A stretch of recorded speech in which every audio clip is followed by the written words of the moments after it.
Best friends are naturally motivated to really want to help you and support you, but they're not always very well informed. If we could just provide a little bit of information in a way that's really appropriate to that age group, we could supercharge girls' friendship and make them advocates for each other. I'm Jane.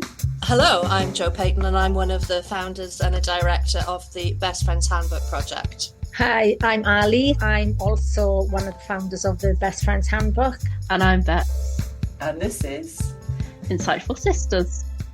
Hello, Ali and Jo, and we're very pleased to have you here tonight. You're the writers and founders of Best Friends Handbook. I've got in my hand here your Best Friends Handbook that you created. It's absolutely beautiful. This podcast is only audio, so I'm going to have to describe it. It's beautiful, soft colours, lovely illustrations. I mean, the illustrations are fantastic and I think would really appeal to a young audience. And then inside it's got sections on everything that a teenage girl would need to navigate and make their way through today's world. So there are sections on relationships and the abuse that they might meet inside relationships.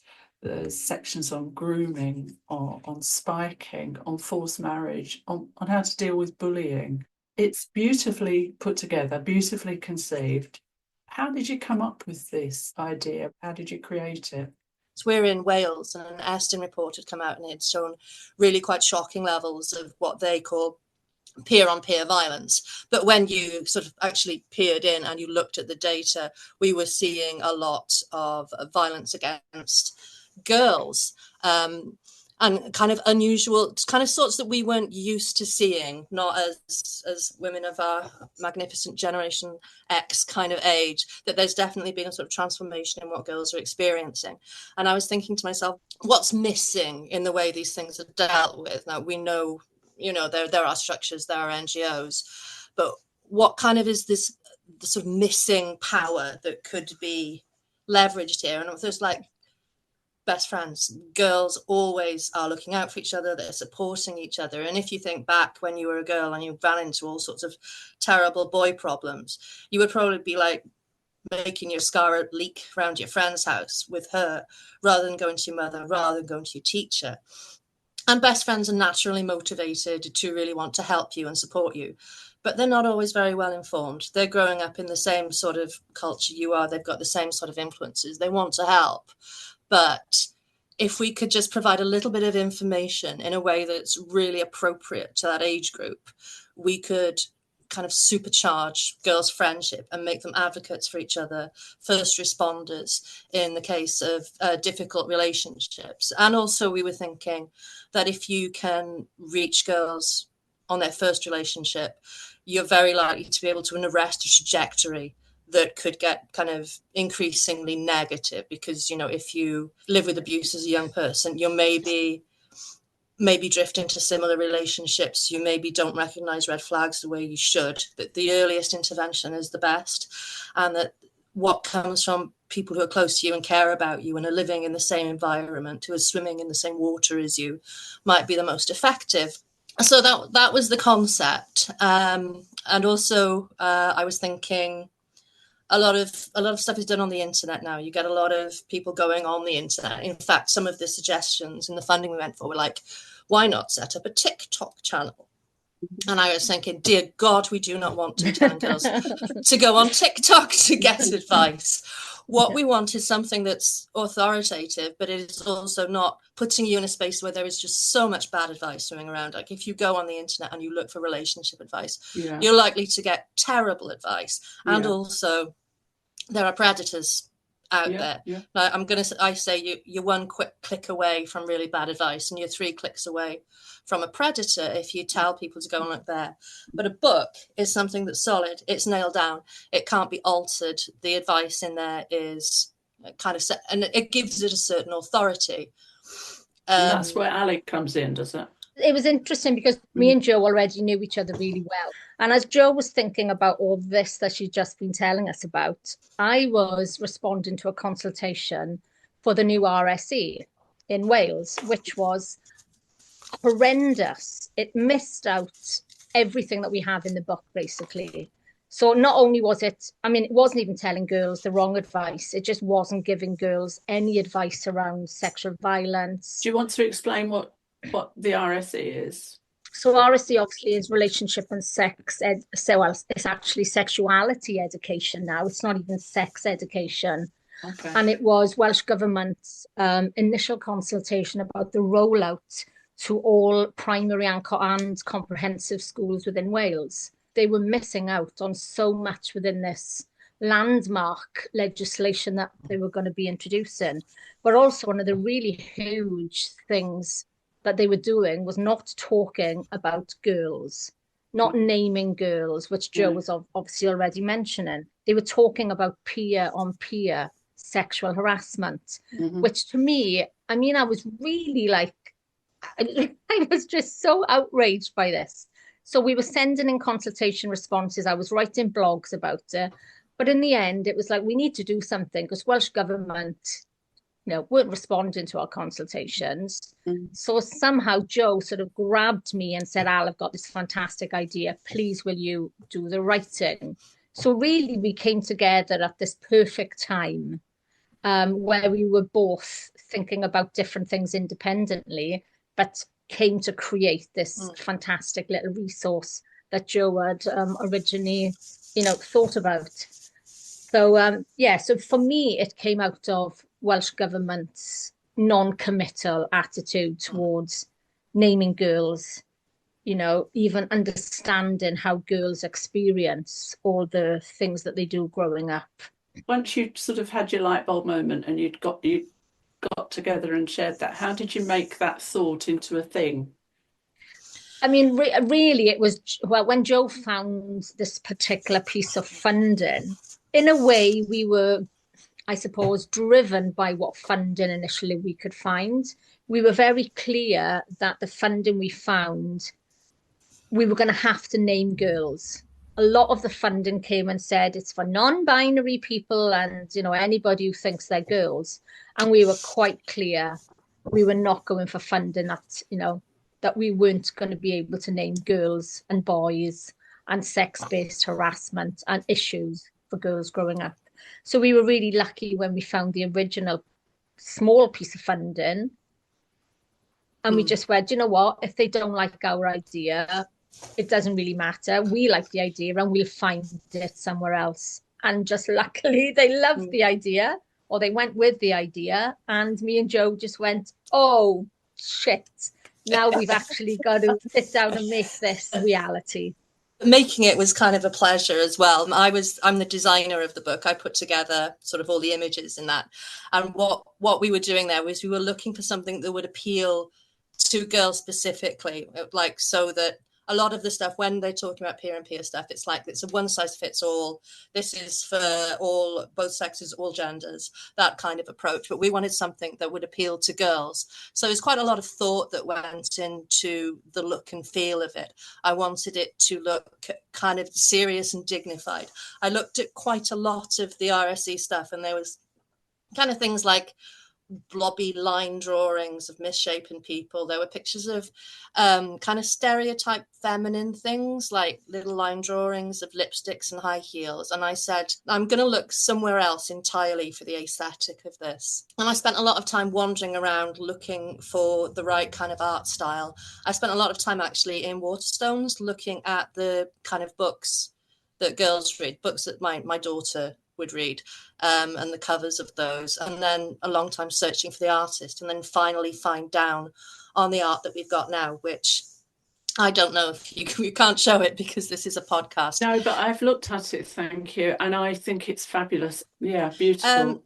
Yes, the artist is Belarusian, but you can see there was a sort of strength to it and a dignity, and also it had a good range of extra pieces of artwork and things like that. There was all the extra art we could use to put like little decorations. And when I was doing it, Ali, her pro style was just so approachable for the age group. And one of the things that really worked was there would be quotes. This is the kind of thing an abuser would say, and I'm like, this is very good, but this is a design problem for me. How do I fit this in? But there was all those kind of there are like cage lines that came with the art pack. So the things that say are like, they're like being trapped in a cage. They are like things that come from inside a cage.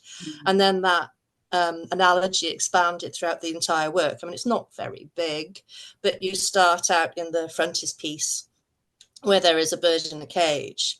And by the time you get to the last page, there is an empty cage and two birds escaping. And the idea is that you can help your friend escape the situation that they're in. So that there's a sort of a symbolic journey through it that, you know, people don't really notice these things, but the impact is there, I hope. No, it's fabulous. And I loved your prose style, Ali.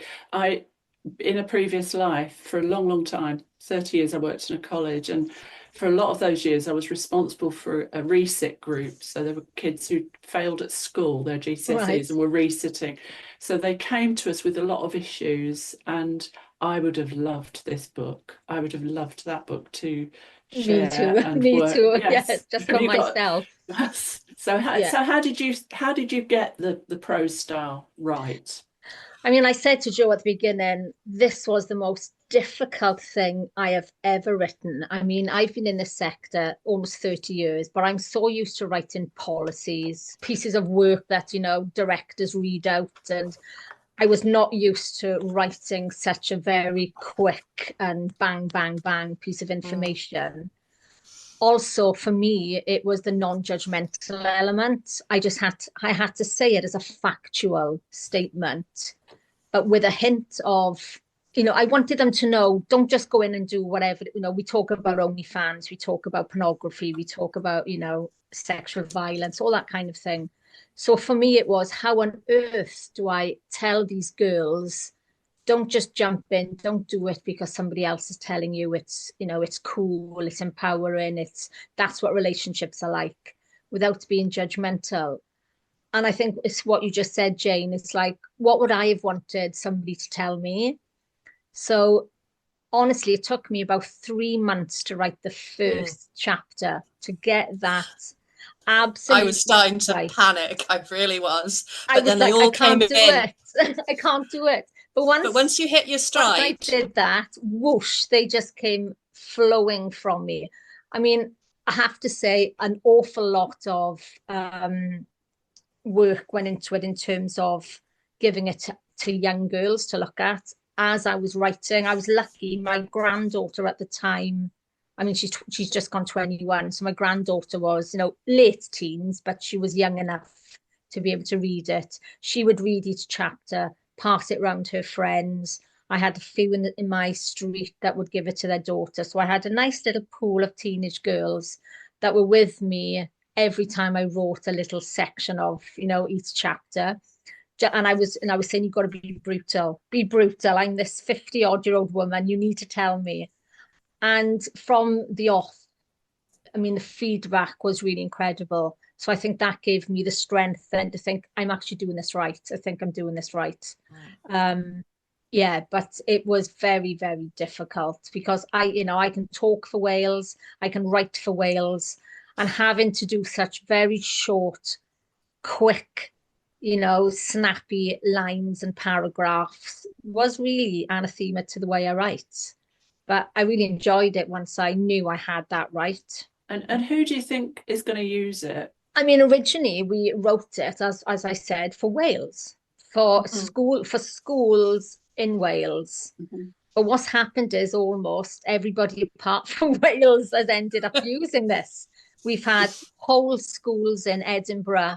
We've had somebody in Australia. We've had Japan. We've had Germany. We've had countries across the world. Lots in England have used it. Not just schools, but things like Girl Guiding, domestic abuse groups, NIA and Southall Black Sisters have used it. So really, it's now gone from it being a classroom-based resource to wherever there are teenage girls, whether that's girls who are just sitting in a house with their mothers, with their aunties, with their friends, their cousins, because lots and lots of mothers and grandmothers have bought them. To, as I've said, just whole groups doing it as a group exercise. So it's just been incredible how it sort of just spread and become this thing that we didn't think it was going to become. It turned out to have so much more potential than we'd started off with. So yeah, from being a small Welsh project, we've now got a big ambition to take it up when we produce the next edition, because that was a pilot phase. It was a pilot phase that we thought was going to lead us into like 1 or 2 schools in Wales, and instead we're like, no, this is for the Anglophone world. So it was a Filia project, wasn't it? When did that start? Filia Cardiff, it was. We couldn't apply for funding ourselves because we were just 2 women. So we had Filia apply on our behalf and work with them to disperse the money. I mean, I want to say I'm the Wales lead for Filia, so I was already part of Filia organisation. Do you want to explain what Filia is? So Filia is a UK charity. It's a women's rights, women's liberation charity that works not just in the UK, but globally. It also runs Europe's largest grassroots conference. It runs projects, podcasts, blogs, newsletters. I mean, go onto the website, just Google Filia and you'll come onto the website. It does so much stuff. So much campaigning. Lots of campaigning. What Filia is really good at is allowing grassroots groups of women to use Filia as someone that will support them and help them to do small projects, not just these huge UK-wide projects. So obviously we were allowed to use Filia as our sort of launch pad for this, and that's what we did. So thank you very much, Filia, for sort of starting us on this journey. You've talked a little bit about your campaigns and things you've been involved in. What about your professional careers? What is it in your professional careers that have led you to this? For me, this has been my whole career for 30 years. I was actually doing a Welsh degree in the 90s. And then I just lived next door to somebody who actually worked in my local women's centre when there used to be women's centres around. And one day she said, "Do you want to volunteer?" And I walked into the Swansea Women's Centre in the 1990s and I never left. I was still doing my Welsh degree, but I didn't want to do what I wanted to do when I finished that. And I ended up training to be a social worker. And I've worked in this field my whole adult life. Wow. But for me, teenage girls has just been this massive gap. It was always about supporting women once they've got into these difficulties, these terrible situations, but it wasn't about what are we doing for young girls before they get to that stage. So I think this is sort of where it's taken me more now. So as for me, I was a long-term volunteer at a charity called ICRO, which was when it was founded, the Iranian and Kurdish Women's Rights Organization. I volunteered for them when they were a very, very small organization and they had need of people to kind of write in English. For over a decade, I was volunteering with them and I got very invested in understanding honor-based violence because it seemed to me that in the sort of post 9/11 culture war, people weren't understanding it so much as fighting about it. And by the end of this decade of dealing with cases and stuff, I thought I'd had a theory about it. And I went to Cardiff University and I spoke to someone there and said, "I've got a theory. What are you supposed to do when you've got a theory about something? Would you like me to tell it you?" And she was like, "Well, no, you don't tell it to me. You do a PhD." I was totally stunned because I didn't even finish school, actually. But I did. I buckled down and I did a PhD. And since then, I've sort of been interested in all kinds of harmful traditional practices, which are, I think, particularly in Wales, not really on the radar because Wales is kind of really monocultural compared to the rest of the UK. And a lot of this stuff does get ignored. So I was important to have that balance. I think Ali knows everything that's going on, but I've got this little niche specialist expertise that just fills in at the very, very small gap. Yeah. I mean, I actually retired 5 years ago. Due to ill health, but I set up my own consultancy business. I was the Violence Against Women coordinator for my local authority. So obviously I had this vast oversight over everything to do with, what they said was violence against women and girls. So yeah, so Joe's right. I'm sort of a bit of I know sort of everything, little bits of everything. But obviously Joe has got this huge piece of knowledge around harmful practices, forced marriage, that kind of thing.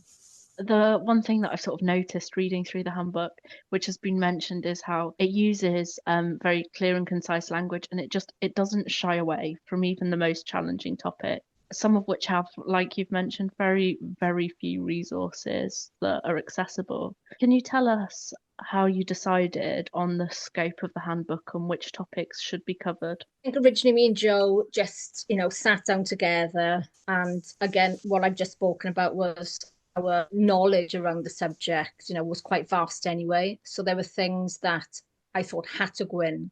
So all the basics, such as sexual violence, domestic abuse. But for me, I have a particular interest in prostitution and pornography and the sex trade. And I was really aware that there was nothing that I could find, even after Googling and Googling for days and weeks. Nothing really appropriate kept coming up. And I said, we have to put OnlyFans in. There was some stuff that was coming out in the media at that point. I said, that has to go in. Pornography has to go in. And I think they were the most difficult to write as well. And as you just said, Bex, it was like, we either do this properly and not shy away from things that we know girls are talking about. We know teenage girls are on OnlyFans already. So it was either we do it right or we don't do it at all. But we did have a massive list, didn't we, Joe, originally? I mean, we could have written a book which was a proper book, which is what we didn't want to do. So no, the book needed to look accessible. It needed to be something you could fit in your pocket, and it needed not to be scary when you picked it up. So we fined it down and down and down, combined quite a lot of topics. Like you say as well, issues particularly for young girls around prostitution and pornography. That area of violence against women and girls has changed drastically within the last generation alone. Yes. With the sort of advent of OnlyFans. And I use social media, things like TikTok, and you see OnlyFans creators, women, unfortunately, often advertising or outreaching to young girls saying, do a countdown until you're 18 and start your OnlyFans, and you'll have the lifestyle I have, and showing off. And there's sometimes a paternalistic view, isn't there, that we can't produce resources or talk directly to young girls about these things. We need to shelter them from it. And it's not working. So it's really essential to have voices. Were there any topics that you feel that you'd like to cover in more detail in the future? Well, when we are moving forward to the next edition, because it's no longer a Welsh-based project, there won't be a directory of Welsh resources in the back. We've reclaimed quite a lot of pages. We are possibly maybe going to add a few more pages as well. It's going to have much more content when we do that. There'll be an online directory of resources instead.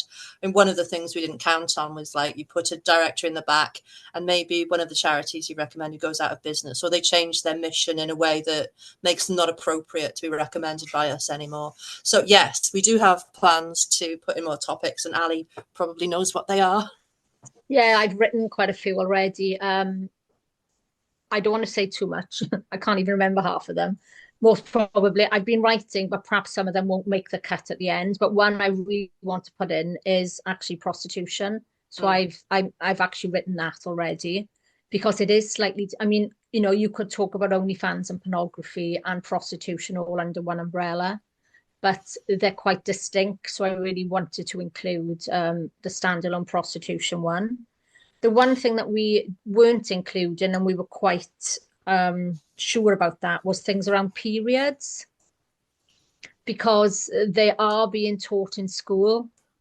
So really, we wanted to fit things in that either weren't being taught in schools or weren't being taught appropriately in schools, or where girls couldn't find that information elsewhere.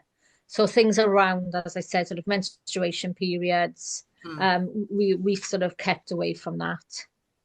But to be clear, when we're expanding the topics, most of this was things that suggested in our pilot scheme. We've given this out to so many girls and we've said, what have we missed?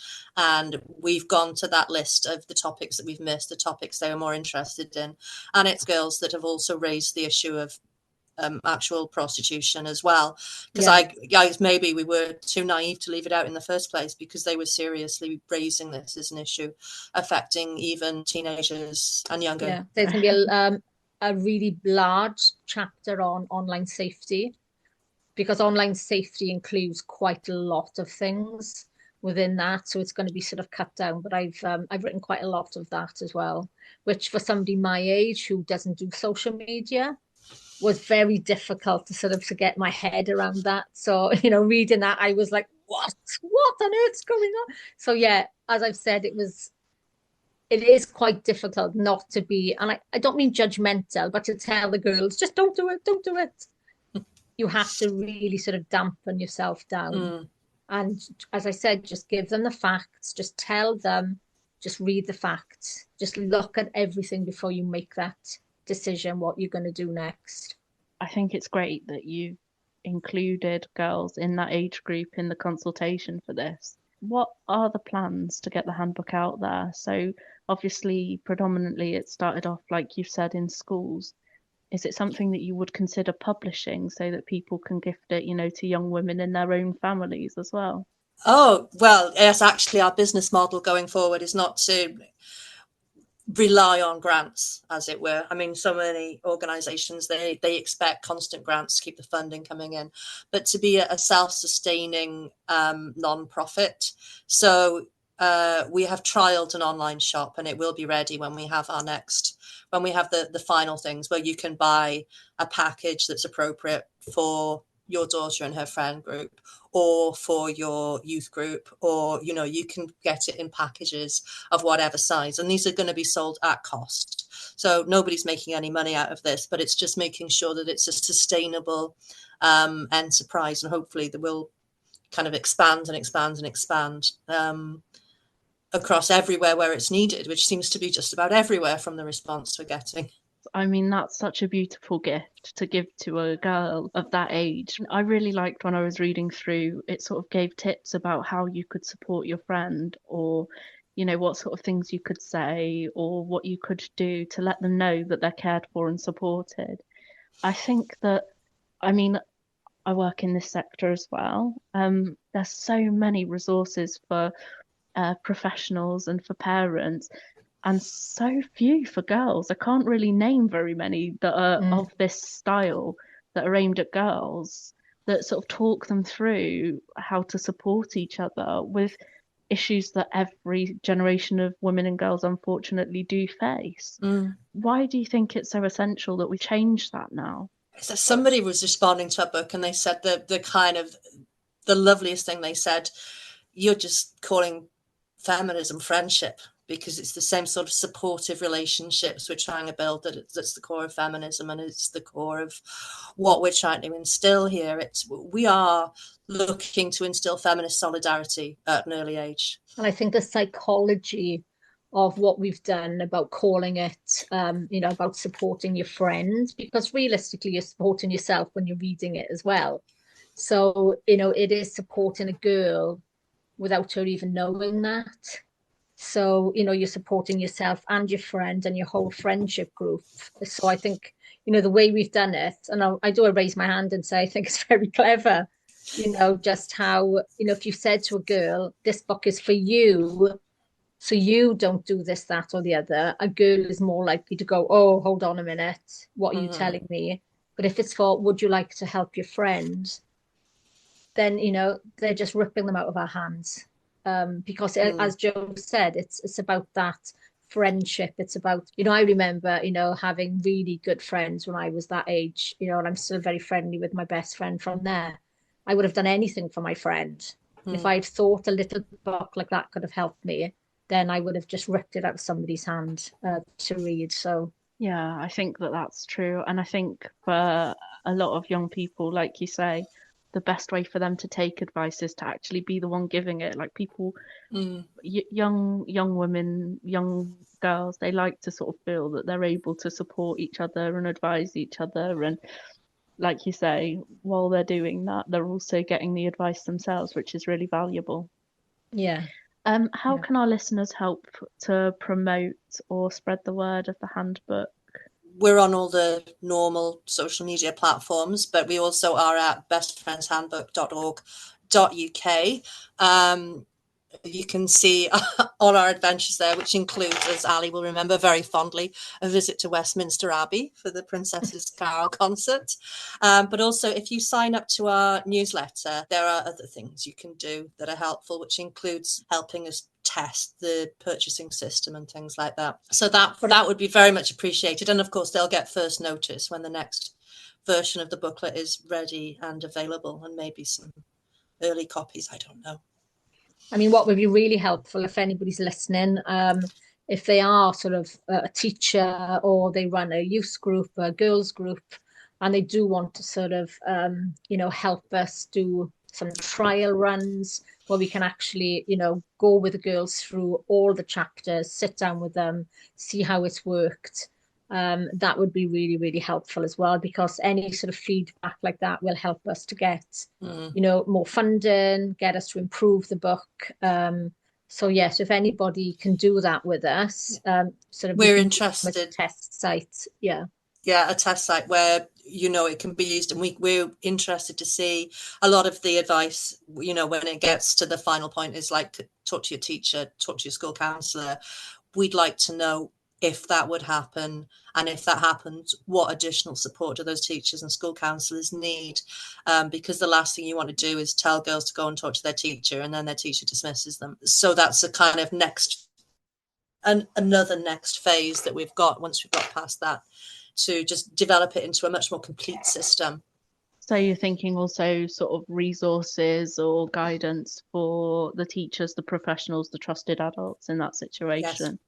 Yes, to make like almost like a training pack, a teaching pack, so they'll get the little booklet for the girls, but there'll also be resources then for whether they're youth leaders, whether they're teachers, to sort of guide those through each chapter and how to respond to that chapter and how to speak to the girls about it. So yeah, that's our next aim. Yeah, we've got all sorts of clever little ideas that if we expand it, they'll come into play, like girls groups in schools, things like that. We've got a lot percolating. I mean, it was clearly a very needed idea, so I'm not surprised that it's expanded and expanded, and there's so much that you can do with it. For people who are sort of interested in this type of topic or who want to learn more, are there other resources or other organisations out there that you would also sort of recommend to check out to advise themselves, maybe on the professional end at the moment? Yeah, I mean, as Joe mentioned earlier, we in the booklet now there are resources at the back. So all the organisations that we would recommend, I actually went through every single one of those organisations.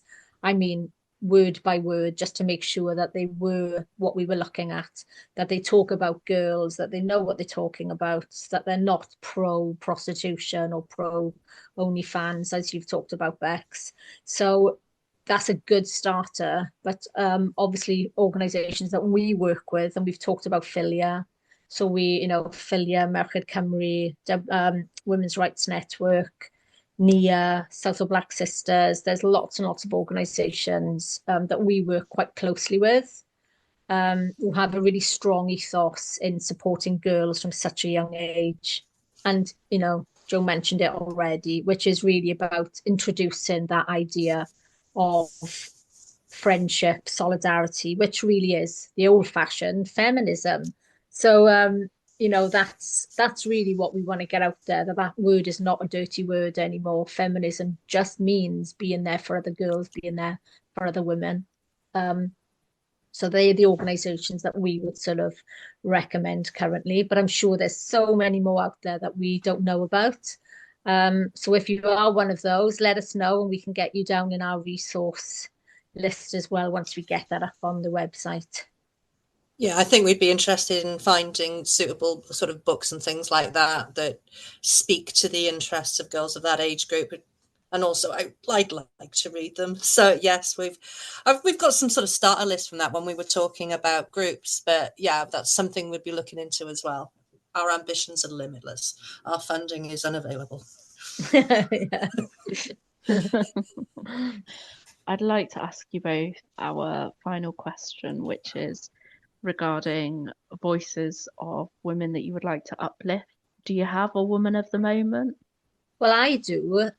She is unfortunately long dead, but she comes from the city where I live, which is Swansea, and I actually do a 2-hour presentation on this woman, and it is Amy Dilwyn.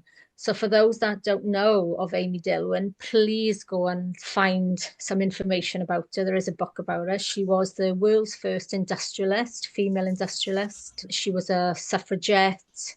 She was a philanthropist. She was a huge supporter of women and girls, especially those living in poverty and vulnerable.